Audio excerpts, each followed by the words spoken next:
फोकट प्रश्न मत पूछे। क्या क्या क्या घंटा हो गया?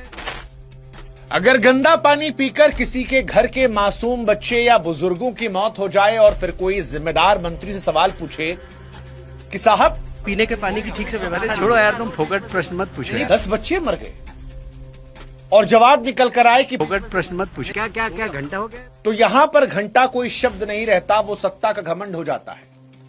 वो घमंड जो खुलकर कहता है कि इस देश में आम आदमी की जान की कीमत नेताओं के लिए घंटा ही है, क्योंकि उन्हें घंटा फर्क पड़ता है। क्या क्या क्या घंटा हो गया? और ये घंटा सत्ता का वो घमंड है जो अब छिपाया भी नहीं जा रहा। ये वो लहजा है जो बिना झिझक के खुलकर कहा जा रहा है कि सुनो, भाड़ में जाओ तुम, हमको घंटा फर्क पड़ता है।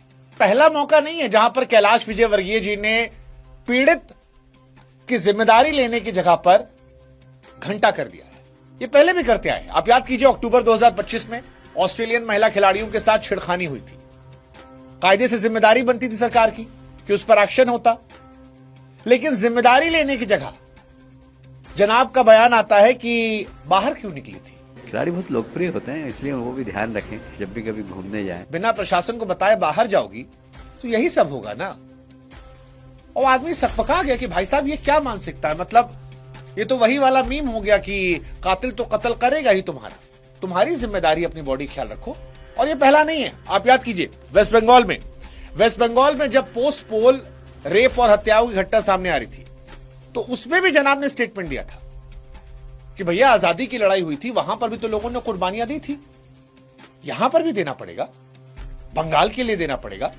ऐसा लगता है कि बेशर्मी का एक पैटर्न है जहां पर हर बार पीड़ित की ताकत बनने के बजाय उसका उपहास उड़ाया जाता है, उसके जख्मों को और खुरेदा जाता है। और इस बार भी यही हुआ। इसलिए आज बात सिर्फ कैलाश विजयवर्गीय एक मंत्री की बदजुबानी की नहीं है, आज बात घंटे वाली नेताओं की इस मानसिकता की है जो सत्ता के अहंकार में बजाया जा रहा है। लेकिन हुक्मरान शायद ये भूल जाते हैं कि जब जनता के सब्र का बांध टूटता है तो वही घंटा सत्ता की विदाई की घंटी बज जाता है। टिंग टोंग टिंग टोंग टिंग।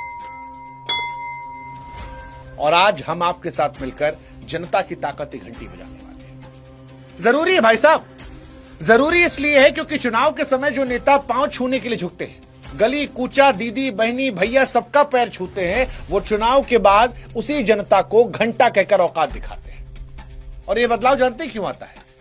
उस कुर्सी की वजह से, क्योंकि कुर्सी मिलने के पहले नेताजी सेवक होते हैं, बाबू नमस्ते, और कुर्सी मिलने के बाद वो मालिक बन जाते हैं। अफीम जैसा नशा होता है उस कुर्सी में जो एक्चुअली में एहसास कराता है कि जनता से घंटा फर्क पड़ता है।